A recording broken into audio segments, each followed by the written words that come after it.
What's up, chaps and chappers? Welcome back to another video. So I don't know how many of you are actually playing career mode at the moment, but I don't know, like Ultimate Team for me is the main game mode. But just in case there are any of you wanting to have those sort of single player tactics, we're playing on Ultimate. We're also got 10 minutes half length.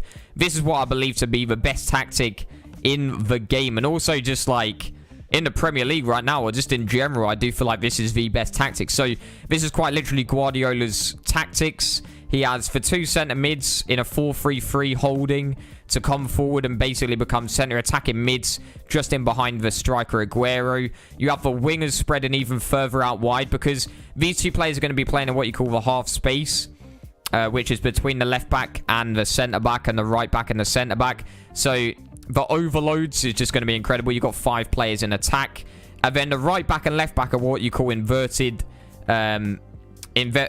fullbacks, so they're just going to be dropping into the middle and becoming centre mids, and that also gives you a triangle of Fernandinho, Walker and Mendy. So just in midfield, it is very good for build-up play, as well as also being very compact. A lot of players playing with a 4-1-2-1-2, you might see it quite a lot in career mode, just attacks through the centre of the pitch, and having that compactness in the middle of the park is great for stopping those counter-attacks that the AI or anyone might do. And that's the thing, is that I really would love to do this. Also, I forgot to mention as well, the centre-backs do actually drag out to the right and left. So it becomes, the centre-backs basically just go outwards so that they cover the width, and Fernandinho cutting the passing lanes in the middle. So I did actually keep it the normal tactics. This is just the standard tactics that went with it on the attacking preset.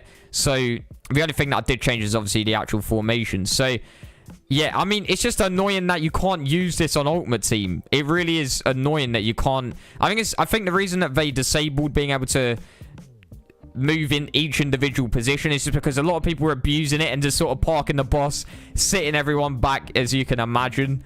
But I really do feel like it's a great asset to the game, which makes you able to play real life custom tactics and stuff.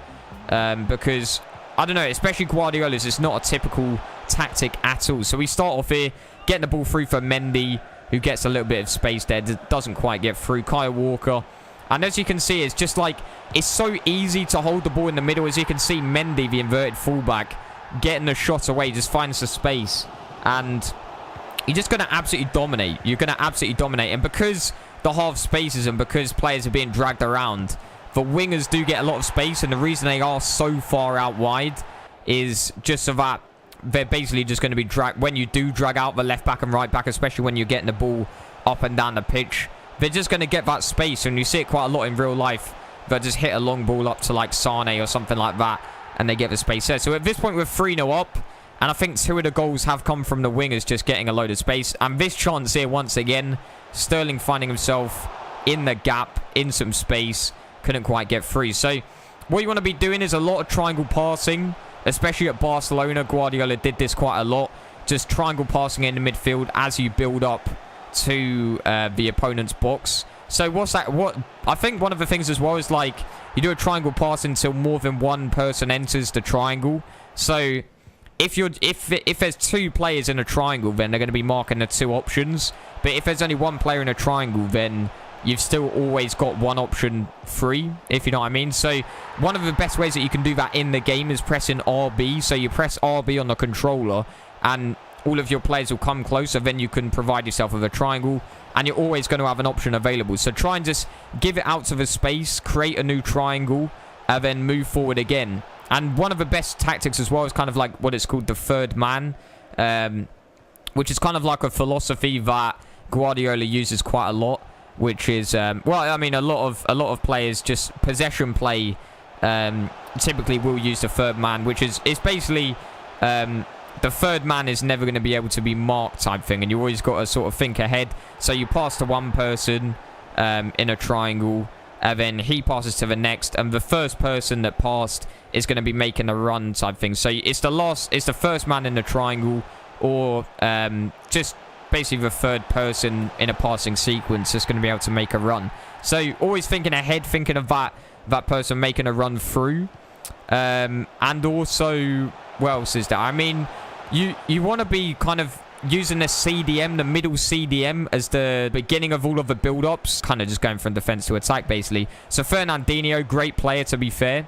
and he's got great passing ability, good on the ball. You just want to be giving it to him because players don't usually mark the CDM.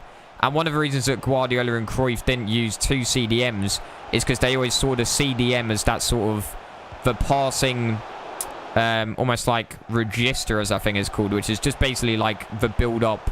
It's kind of like the build-up man type thing. So, but you don't need 2 CDMs to do that. So, just having that one player in CDM, starting off the attacks, and then the CDM, if you think about it, it's right in the middle of a park. You can give it out to the width. You can put it through the middle. You can put it just about anywhere. So there you have it. I tried to give some tips. I didn't like script this or anything like that, so it's hard to kind of remember all the little details. But nonetheless, that is going to be the end of the video. If any of you are interested to see me try and implement some tactics into Ultimate Team, then make sure to comment down below what you want to see. And I'll see you on the next Mbirchy episode, you flexers. Oof.